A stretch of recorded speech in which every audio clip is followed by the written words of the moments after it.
স্বেচ্ছাসেবক দল 22 ওয়ার্ড শাখার আজকের ইফতার বিতরণে উপস্থিত আছেন প্রধান অতিথি হিসাবে খুলনা মহানগর বিএনপির বিপ্লবী সভাপতি, খুলনা অভিভাবক, আমাদের সকলের প্রিয় নেতা অ্যাডভোকেট শফিকুল আলম মোনা।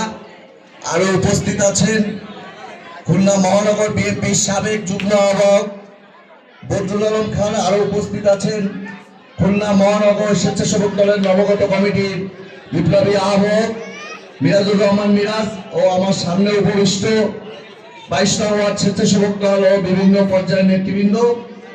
তারপরে আরো উপস্থিত আছেন 22 ওয়ার্ড স্বেচ্ছাসেবক দলের সাবেক সভাপতি ইকবাল হোসেন বাবু কাজী। আরো উপস্থিত আছেন সাবেক সদস্য সচিব মোহাম্মদ জহির শেখ।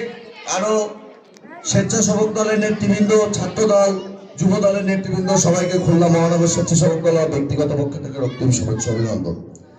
আপনারা জানেন বিগত 17 বছর ফ্যাসিস্ট আওয়ামী লীগের 22 নম্বর ওয়ার্ডের সব আওয়ামী লীগের বহিরাগত আওয়ামী লীগের বসবাস ছিল। তারা এই ওয়ার্ডটাকে জিম্মি করে রাখছে দীর্ঘ 17 বছর।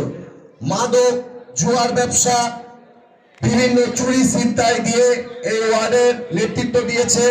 এই ওয়ার্ডের এক টোকাই তাজুল, আরো ছিল কি মঞ্জিল নামে এক নেতা ছিল, তারপরে বণিক সমিতির তরিক আছে, তারপরে আর কে জানো শাহ আলম আছে। এদের এই ওয়ার্ডের থেকে বিতাড়িত, এরা তো পলাতক আছে। দীর্ঘ সামনের দিনে যেন এই ওয়ার্ডে তারা না বসবাস করতে পারে সেই ব্যবস্থা আপনারা নেবেন। আমরা আছি আপনাদের সহযোগিতায়। আমাদের এই ওয়ার্ডের কৃতি সন্তান আমাদের বিএনপির অভিভাবক শফিকুল আলম মোনা ভাই আছেন। আপনারা তাকে জানাবেন যাতে আওয়ামী লীগের কোনো দোষর এই ওয়ার্ডে আর বসবাস না করতে পারে। আওয়ামী লীগের কোনো দোষর এই ওয়ার্ডে আসলে আপনারা তাকে ধরে হাতটা ভাঙিয়ে ভেঙে পুলিশে দিয়ে দেবেন।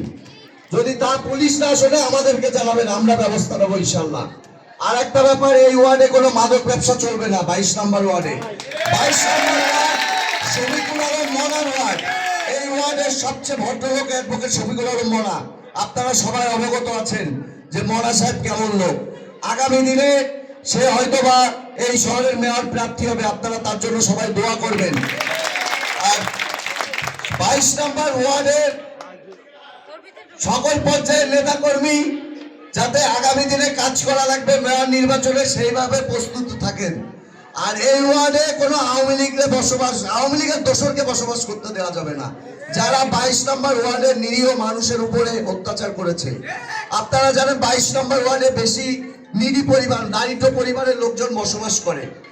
এদের তো এরা কেউ সহযোগিতা করেনি, বরং এই বাস বাজার দিয়ে কোটি কোটি টাকা নিয়ে এরা এসির মধ্যে বসবাস করছে বিলাসিতায়। আমি এই পাশে আপনাদের জেলা স্কুলের স্টুডেন্ট ছিলাম, আমি দেখছি এই তাজুল টোকাই ছিল।